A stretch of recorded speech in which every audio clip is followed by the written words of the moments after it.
What's up, everybody? Today we're going to do a little bit of repainting. Today we are going to work a little bit on the Rubies, or whatever the hell it is, Stormbreaker. This was picked up at Party City for about 15 bucks, which is awesome. As you can see, it does not come with a phenomenal paint job, but pretty cool. It's really not too bad. It says in rune-like font, but in actual English, Stormbreaker. I don't know what that says. But anyway, so it's a really good 1-to-1 scale. It's about it's about 36 inches long. So it's about 3 feet long, a little longer. Nice big size. Really good mold. The seams are pretty heavy, but they're not terrible. It's 2 pieces. It has a joint in the middle that screws together and can be unscrewed for transportation. And I am going to actually unscrew that right now, just so that we'll have an easier time working on it. But the vine has two-tone color. Obviously, this whole thing needs to be repainted because it has a gloss finish on it, which I don't really like as much. So we're gonna change that up. I could use a wash, but the hammer piece itself, the head of the hammer, the silver and the gray is lackluster. So what we're gonna do is a combination of some rub and buff, some graphite powder, and a little bit of a wash finish. So first things first, let's go ahead and start with rub and buffing. So let's move some of this stuff out of the way. So I already did a first round of rub and buff on the end piece here. And we're just basically going to go over a lot of the high points of this. We really should do all of it, because then we can graphite powder the parts that we don't really want done. But let's just go ahead and hit the whole thing, actually. I'll do the bottom half and then the top half so you can see the difference. Looks like my dogs want to come be on video again. You guys never show up until I start the camera. You're attention whores. My greyhound just came in. It's like he knows. He knows when he can be on camera. Whore.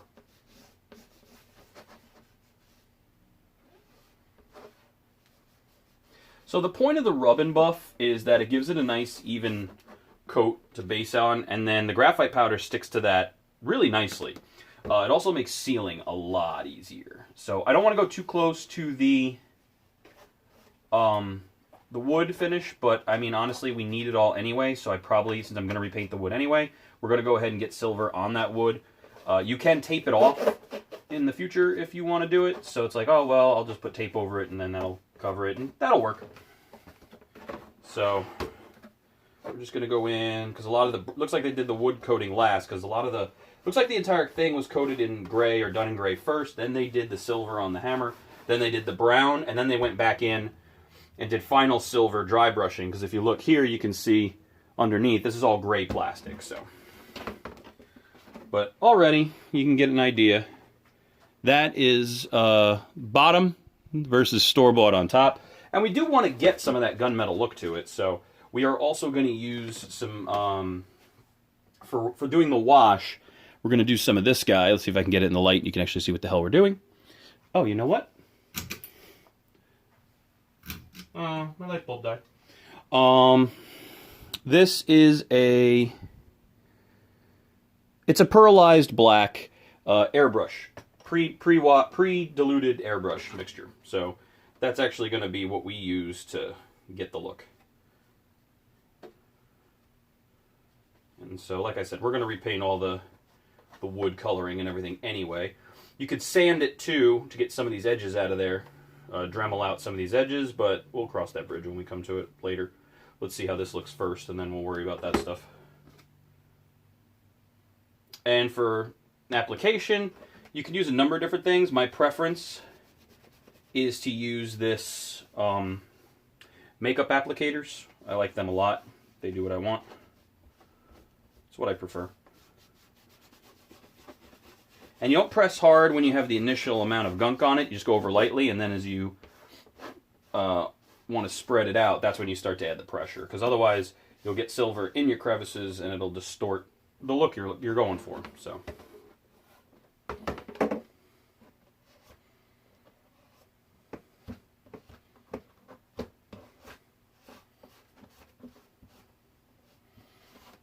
course, with final touch-ups and things, you're going to have to get a brush and go in there and do so. Also, as you push and this starts to peel away and start to look like crap, you want to switch out and do new pads. So don't buy the expensive ones.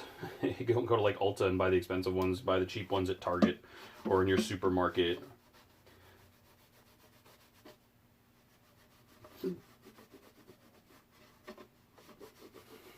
Yeah, this is already much shinier, much more silver. Because Thor's Stormbreaker really doesn't have a ton of weathering on it. Asgardian weapons tend not to be weathered in the movies. It gives it that sort of godly, pristine look. Everything else is heavily weathered in that series, but usually the Asgard weapons aren't. Heimdall's sword doesn't really carry any weathering, and Loki's daggers don't really have any weathering on them. So a lot of people get weathering happy because they think it looks cooler, but then you lose that godly aura about it. So you do want to do some definition, but the other reason a lot of people love to weather their weapons and stuff like I do is it covers up the fact that you had an imperfect sculpt, or it covers up some mistakes that you made, or some asymmetry by making things look like battle damage, things like that. You can hide your imperfections and make those imperfections look deliberate, so you can charge more money for your props, which you'll encounter a lot of in the Halloween season. So bear in mind, the heavily weathered props, it's cool, but also make sure they're not doing it just to hide their lack of skill. Some people are capable of making really pristine looking props, and in my opinion, that's a hell of a lot harder than weathered props. So I give credit where credit is due with the pristine stuff. Let's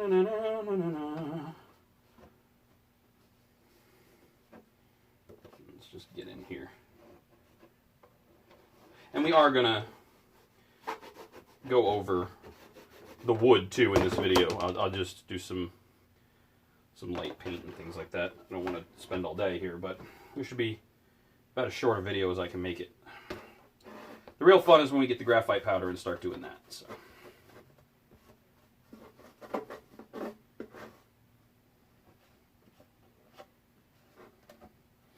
Okay, so now we're in business here. We got a lot of this covered.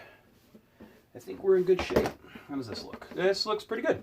So we've covered, no, this isn't really, that's not so good. Let's make it more good, not less good. All right, so now we've gone in, and already you can see the difference. It's a lot silver and shinier and unsuck. But for, like I said, $15, $17, you can't complain at all. The size alone of this sculpt is worth it. So the next step is, now that we've done the silver, is we're going to want to get in there and do some graphite powder. If you want to get crazy, you can tape off areas so that only some get graphite powder and some are going to be more shiny. But what I'm actually going to do is probably do an airbrush coat of Molotow over the parts that I really think don't need it, or I'll go back in with the rub and buff over the high points and leave the graphite powder. The graphite powder that I like to use is from the chemical store. It's very popular in a lot of the videos you've seen on YouTube, so nothing new there.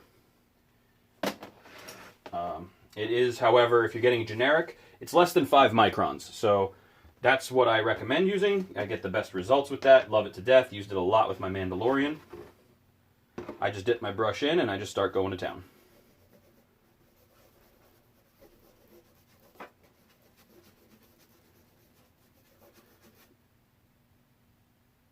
Now you could do a gloss black coat on the areas that you want to have like really, really gunmetal-y, and that'll work.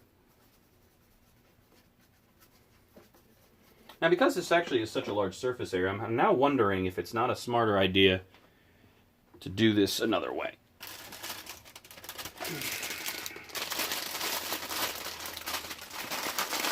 So, I'm switching gears and I'm getting a staining pad. And I'm going to dump some powder onto a staining pad.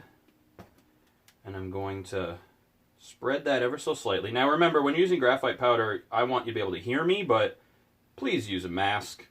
This shit can get into your lungs. Also, it's highly flammable, so don't use it around anything that can blow up. And we're just gonna rub this in.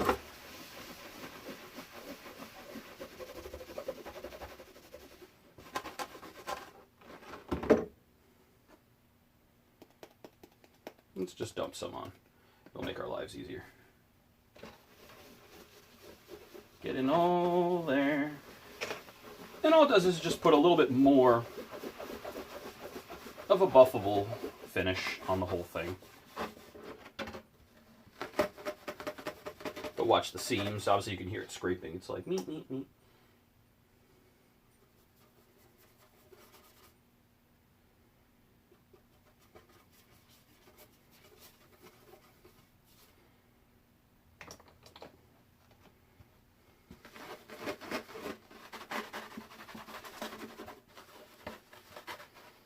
And this will dull this up just a little bit. Won't make it look so much waxy, because Rub and Buff does have a wax finish with the pigment, so you don't want it to be too don't want to have too much of that wax look to it.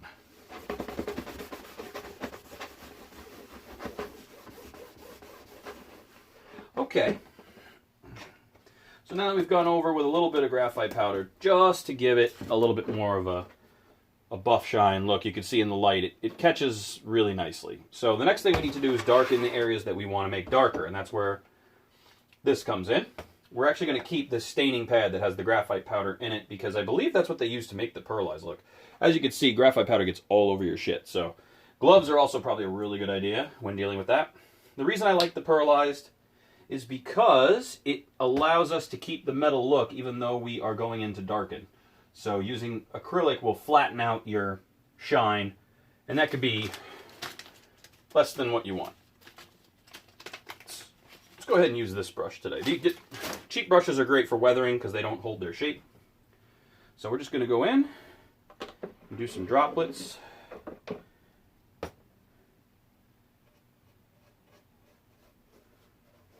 I'm going to go in and brush. And like I said, we're going to go in and actually revisit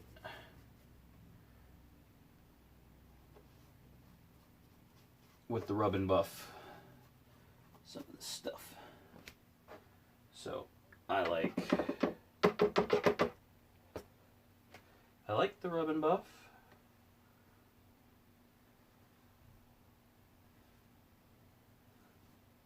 So you go into the cracks to get that kind of finish.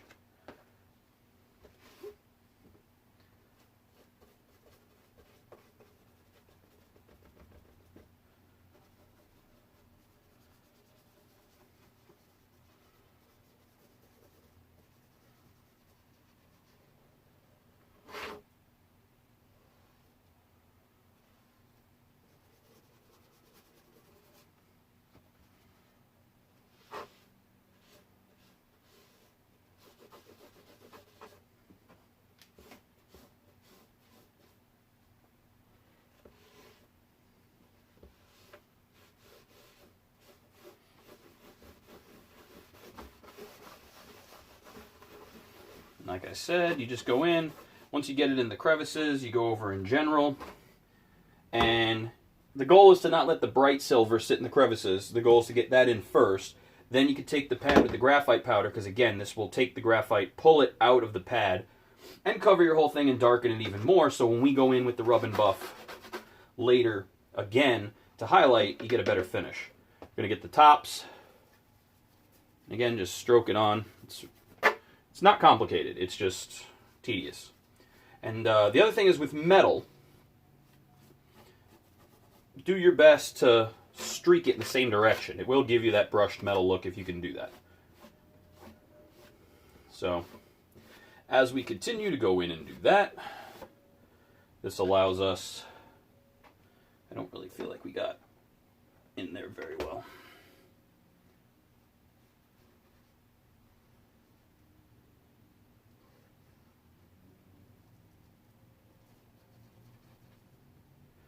And you streak it up.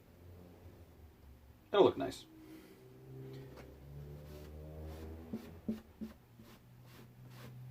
Again, that same direction, same direction, same direction, same direction.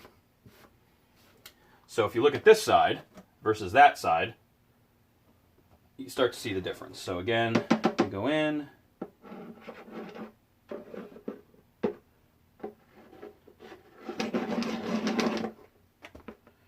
And then you stab, you dab, you stroke.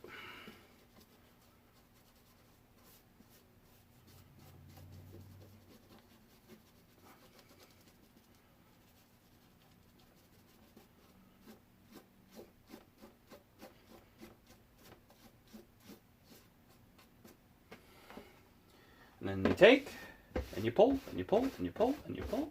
And it gets it that darker finish that we want.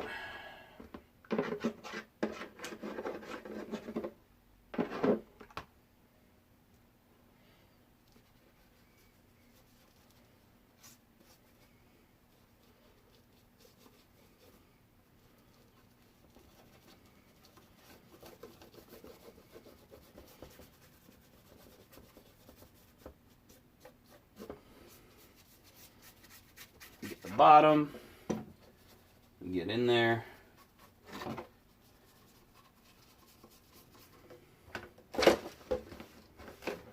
Now some people like the gunmetal look and they just like, you know what, that's good enough. And if you feel like you're done after you do the pearlized black, you're good to go.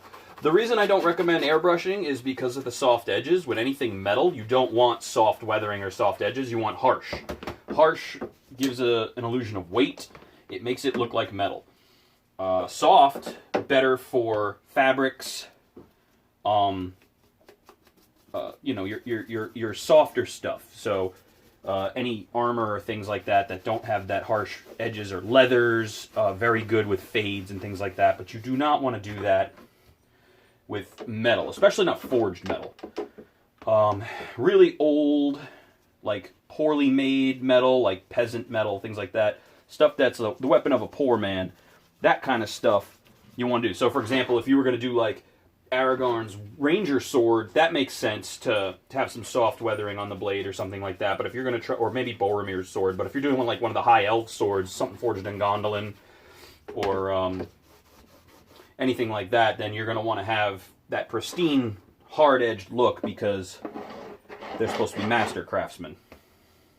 Or the Mithril hammer from Shadow of Mordor, or Shadow of War, depending on what games you played. Those are all high level, and you want those to have that very pristine shininess to it. Particularly that hammer, because that's supposed to be made of mithril, so that's not supposed to be ugly at all. If anything, it's supposed to almost be pearlized white, so that's a whole other thing. If I ever get one 3D printed, I may do a tutorial video on how to paint that and make it do mithril justice. So we're painting, and I realize this is very boring. You could fast forward all the way to the end of this if you want to see the final product, or at least the part when we get back to making this look a little better.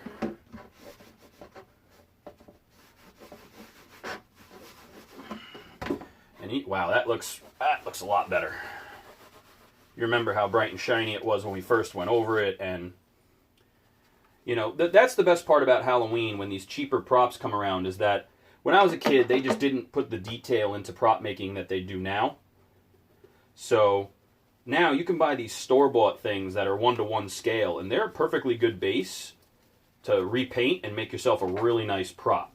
I just picked up a sword, actually, that was really nice, also from Party City. I like to hit Spirit of Halloween and Party City and all those places and really make sure, you know, I got the best supplies out of all of them. And I got to tell you, it was a really nice surprise to see a nice little $10 sword at Party City that just looked gorgeous and could really lend itself to several cosplays, whether it's Lord of the Rings, Army of Darkness, maybe even like Excalibur. Just a really nice medieval sword that looked great. Could repaint well, you could redo the hilt, you could redo some of the detail, you could rip the handle off, put a new handle on it. It just had a lot of really positive attributes for customization, and to see that so cheap was just great. And to see something like this for only you know, $15, $17, that you cannot beat that. That is just phenomenal. So of course you know, I recommend every Party City has a planogram of where products go, and even the ones that don't have this on display yet, there is an actual display for this. So there is a piece that says Stormbreaker goes there. So their Thor's hammer is still shit. It's not the MCU one, it's the comic one. But I would recommend picking up yours at your earliest convenience. And just keep checking your Party City periodically, because at some point this Halloween season, they're all supposed to get a shipment, it looks like, because it's actually in the planogram this year. It's not a one-off. Because I did go to several that had the space, even though they didn't have it in stock yet. So again, I tell people, go check the planograms, check the shipments, ask them when they get their updated stuff. Try to find a manager, because the day-to-day employees don't know shit, and they don't tell them shit. So don't waste their time. That's not their fault. They just don't know. All right, so now we have really used the graphite powder and the pearlized to really give this, let's see here, a nice look, yes. And I'm going to pull this over in a minute. Maybe we can do that now, actually. Let's just let's refocus this. So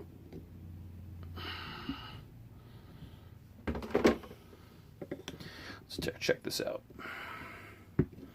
So now we have it much, much darker. And if you want to go in further and really highlight some of the black, now you can start to go in and do some of that with the acrylic. Freaking spiders, man. Swear to God. The other option is to go in and use the shoe polish. If you want to do that, that's doable. I feel like we could probably pull this off, though, with just this. Let's see. Let's see if I can just squirt this over this whole thing. And then lightly pull this away. That didn't really get in to all that.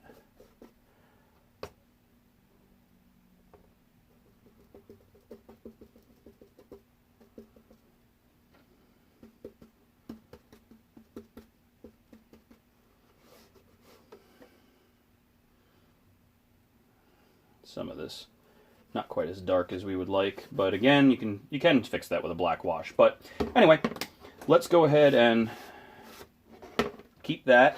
Now we're gonna really quickly once over with a dryer. This is stuck on my cable here. Hold on a second. What have I done? Sorry about that. So now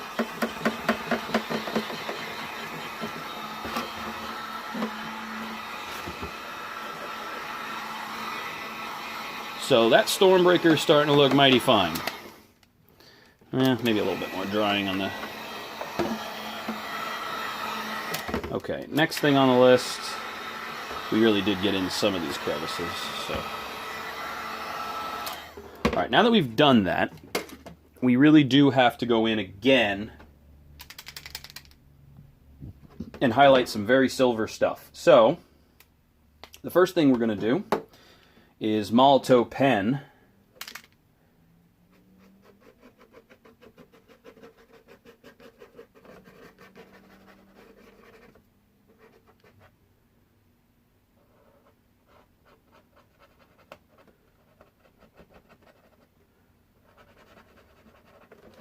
As we're going to Molotow pen some of this, and that will look nice.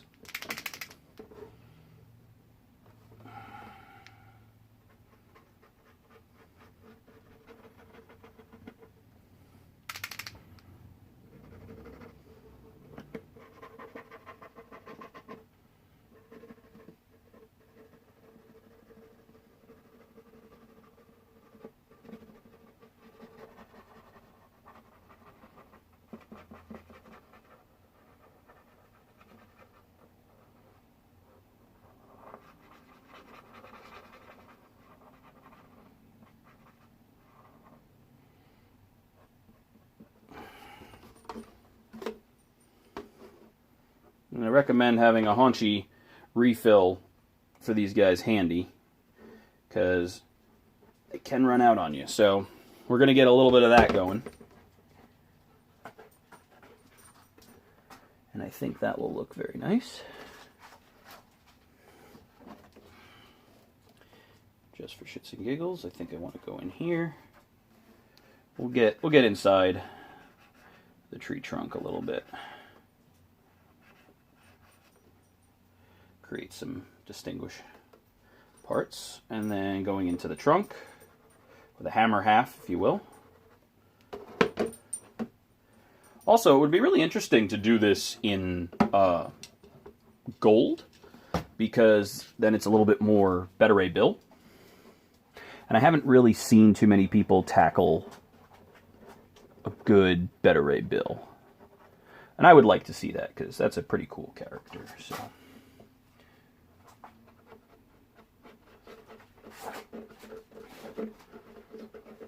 And again, we're going to go lightly over the Stormbreaker part, because I would like the text to show as best as it can. It's not going to, but it's not a deep situation. And it looks like this Molotov might be reaching the end of its life, and I might have to refill. So we're going to switch gears. I do have to refill this pen, and I really don't know how much time I have to do that, so let me just see. I might have to actually, twist this off. So I'd have to take this out and put in the refill, and I don't think I have time to do that right now. So we might have to switch back to Rub and Buff.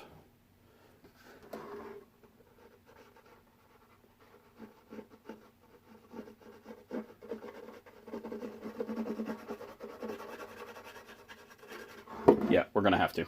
All right. That's annoying, but not totally unexpected. We'll get a new brush for that, because I don't want it to go everywhere. Brushing Rub and Buff, kind of a pain in the ass and not recommended,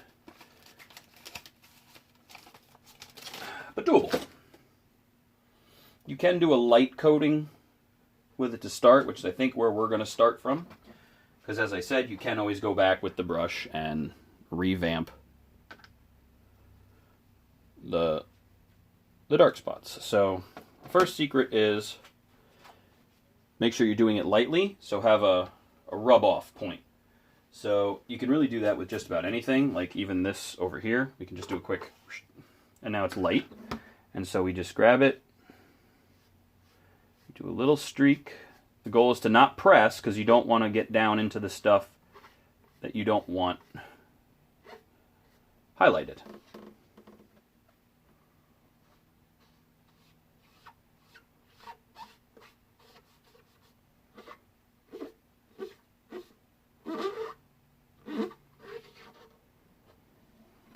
So you'll see a little bit of that differentiation.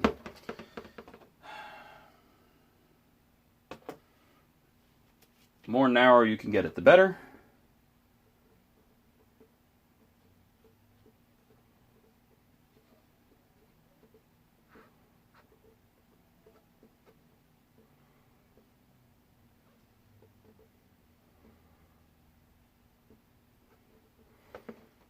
And I do want to just sort of tweak it a little bit. Get just little bits. More silver than others, not quite as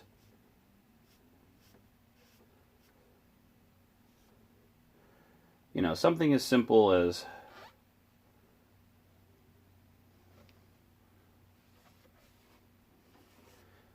do the edge. Always want to do the edge. So yeah, so just something as simple as that.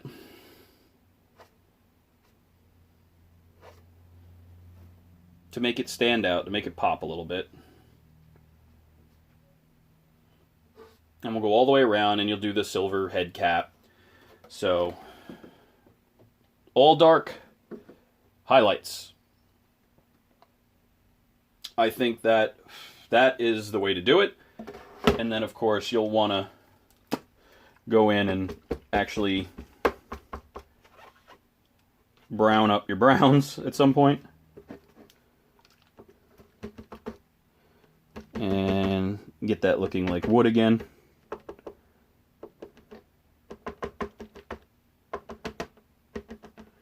So you go in with your brush and clean all that up.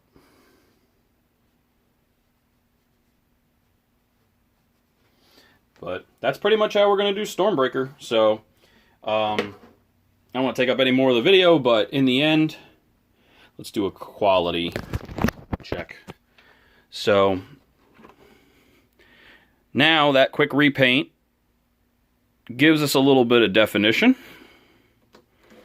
versus just darkening it up. But the darkening doesn't look bad either. So if you want to just go that route, it'll look fine. But if you do want to add the pop, it makes for a very nice prop. So we used airbrush color pearlized black. We used some graphite powder. We used some classical silver leaf rub and buff. A couple of these pads. Dusting pad. And the new Ruby's, or whatever the hell it is, Stormbreaker. So, not too shabby. Hope you guys dig it.